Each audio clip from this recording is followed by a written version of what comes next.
All right, so now that we have a feel for the main theme and the transition of this Beethoven Sonata in F minor, let's continue going a little deeper here, and let's try to figure out what's happening in the secondary key area. So where we left off was we had this sort of repeated idea here to help us, right, to know where we were.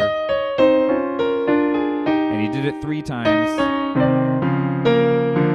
And we said even though this kind of continues right there, sort of Beethoven gets a little groovy there, right? Always good when Beethoven's getting groovy.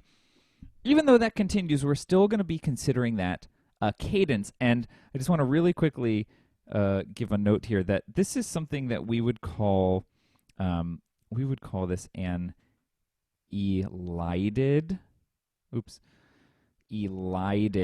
cadence, because the musical material continues, right? It's not like this half cadence where we get to the end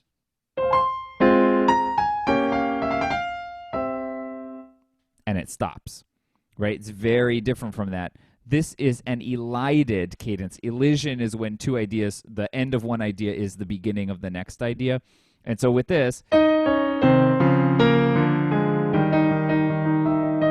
right, you can hear that those two ideas have elided. They're basically connected. The cadence is the ending of the transition and the beginning of the secondary key area. So if we sort of started this, we could, it's so unhappy with me right now because I'm writing so much stuff on here. So we could say, okay, ska 1 starts in measure 20, and we want to say it's 20 through what? So the cadence was also, of the transition was also measure 20, but it's the beginning here. So let's start talking about ska 1. So first of all, we know we're in A flat major, but we don't have A flat in the root, right? So already, and even look at the left hand alone, right?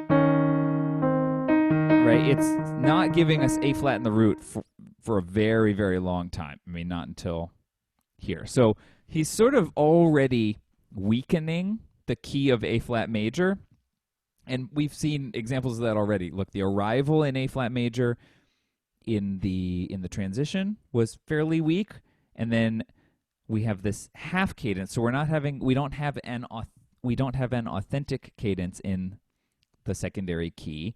We have a half cadence that's elided, and then we don't have it in root position. It seems like Beethoven might be doing that on purpose. So let's sort of see what other things come up that support this idea of weakening A flat major. So let's listen to the melody here.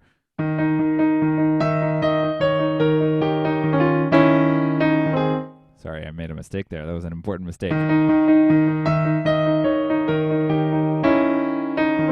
What stands out about that note? The F flat.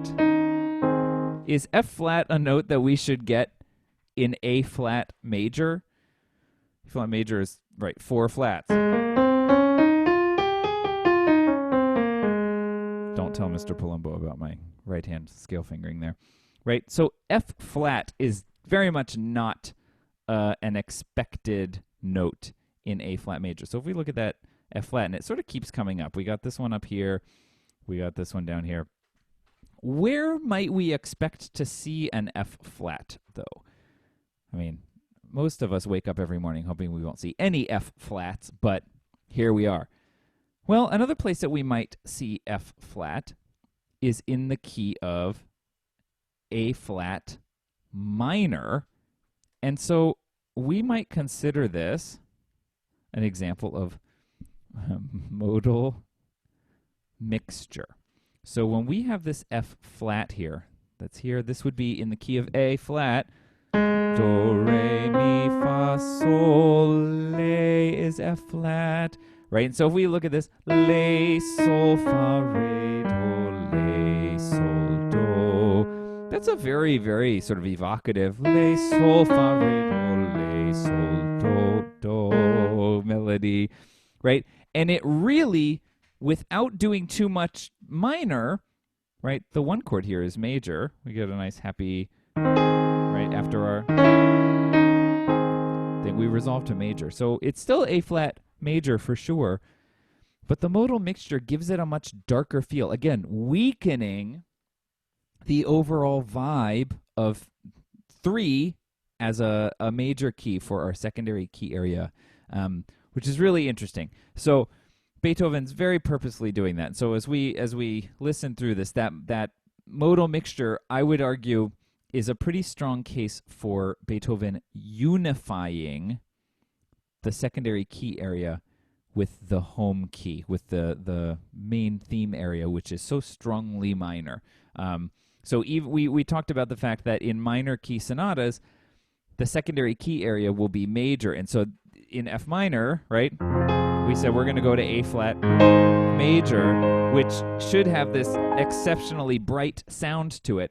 But Beethoven doesn't want this to have that sense of lightness to it, because his piece is about, right, this sort of dark, jumping, leaping, intense character. And so this is one of the ways that he can keep the secondary key area in the formulaic key it's supposed to be in. It's supposed to be in A flat major here. So to keep the piece logical and coherent, he does that. But to maintain the integrity of his vision for the piece and his sort of expressive goals, modal mixture is a really, really nice thing to put here so that we can follow along with the structure, but also Beethoven can express the mood that he is trying to put out there. So that's one of the big ideas here for Ska 1. So, okay, so we've got this big groovy thing, right? Going. So the question is, when do we get the next ska section? Well, the first thing to point out is, what do we not get in here? You know, we're expecting, if we've got this big pedal, E flat dominant pedal, right?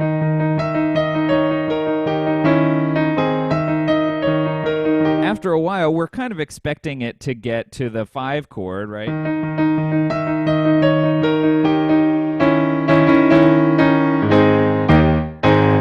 And to have one of those bad boys, a cadence, right? But that's not the way this goes. So Beethoven very quickly, gets out of this pedal idea, but we don't really have a new melody here. We're just sort of, flying along. So we don't feel like we're in a new area until we get to here, where in the left hand we have,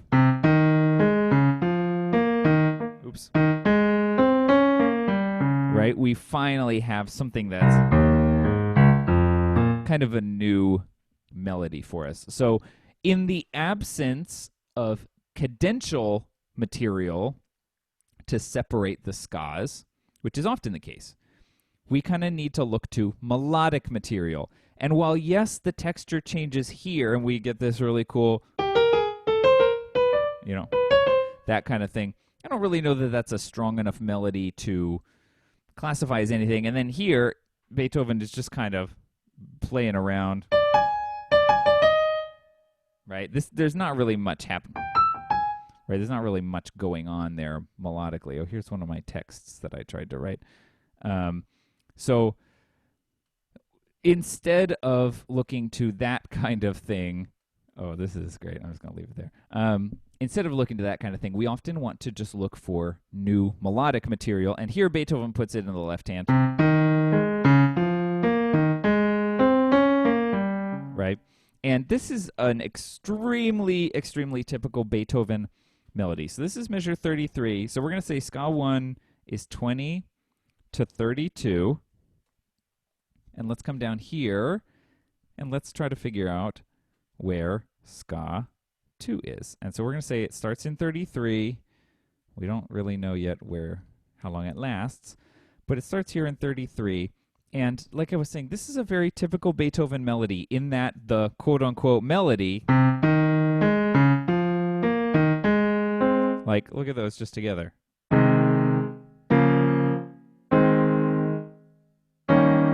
The melody is just chords, right? So we got 1/6, And we'll talk about what's significant about that 1-6 here in a second. What would this be? We got a B flat F, or D flat F, B flat. It's like a 2-6 chord, right? And then what do we have here? This is a cadential 6-4. Right, we've got sol in the bass, and then a 4th and a 6th above it, going to 5-7. Right, so a nice cadential 6-4 to round this out. Let's see how I did on my distances. Not quite. The sforzando is in the way, as it always is, right? Let's be honest. Sforzando's always getting in the way. So, cadential 6-4 here. This 1-6 is really significant because it's one of the first main conformations of A flat major in this section. As we said, the modal mixture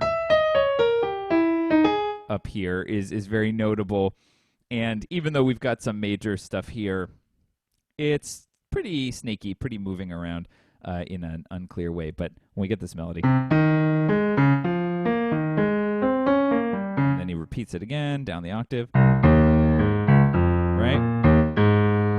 So that's a pretty definitive thing. So what do you think? When do we get the new idea? When do we leave ska 2? Here, we're down here, or up here, I mean. Then we repeat.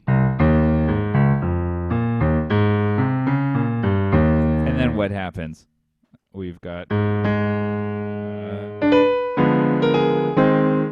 So, again, we do actually have a bit of a cadence here. So we could sort of label this as 5-5-1, which is always nice. Very rare to get a cadence in a ska section. So the fact that we have 5-1 and a new melody. Oops.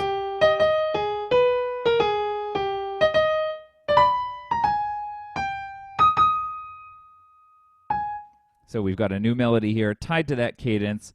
That, to me, says we're into a new ska section. So ska 2 goes from 33 here to 37, 38, 39, 40, 41. This is not an elided cadence, right? Because we can sort of see the material stops before this new melody arrives, right? Got a new idea. So here we are. We're in ska 3.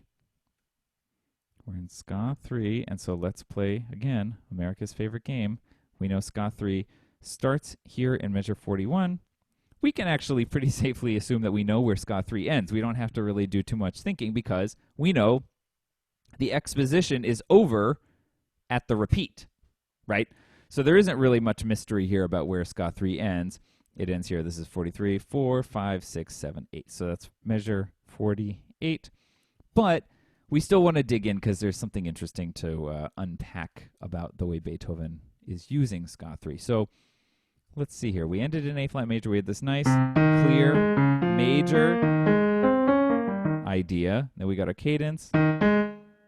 And what does Beethoven immediately bring back? What's that C flat doing there? What do we think in A flat? Why would we have C flat? What should that note connotate for us? Well, C flat, again, is the minor third, in this key. So we've got some more modal mixture here, which is really great. And he keeps doing that. So we've got some here. Look, here's C flat again. This really nice prominent high, C flat. Right? And we've got this beautiful diminished chord that keeps going up. Here's D, F, A flat, C flat. Right? So with this whole thing, you can hear is just a big old cadence repeating again and again before we get this absolutely lovely, right, sort of lush harmony to end it. But the bringing back the modal mixture sort of makes that a strong thematic element of this secondary key area. So we're seeing here that Beethoven very, very clearly is following the norms of the structure. We're in A flat major, but he's using A flat major. Since that's a very, very expected element, he knows he can kind of play with it and use the expectation to further the expressive goals of his piece. And his expressive goals here were to unify the secondary key area with the transition by having an elided cadence, and to unify it with the piece overall, and especially with the main theme, by incorporating a lot of modal mixture and weakening the major elements. So we had modal mixture in the middle, or sorry, at the ska 1. In the middle, we were more clearly in A flat major, but then for the ska 3, we were back into this modally mixed, right? If you just listen to the melody, that could easily be me, re, do, ti, so, so. That's too high for me. But we wouldn't have any way to know that we weren't in A flat minor by the melody. So that unification of ska 3 with ska 1, thanks to the modally mixed moments. That's my trademarking that. Modally mixed moments. That's what it deserves. Modally mixed moments. We'll have one of these. Right, sounds. That furthers the expressive goals here and unifies the piece as a whole. So that's the exposition to this Beethoven F minor sonata. I hope that gave you some ideas of how we can use the structure that's expected, but then play with it a little bit to make the piece a little bit more expressive and to take these ideas a definite step further than we saw in the Haydn examples. So we're going to look at a Mozart sonata next to see how Mozart uses these ideas and these structures differently than Beethoven.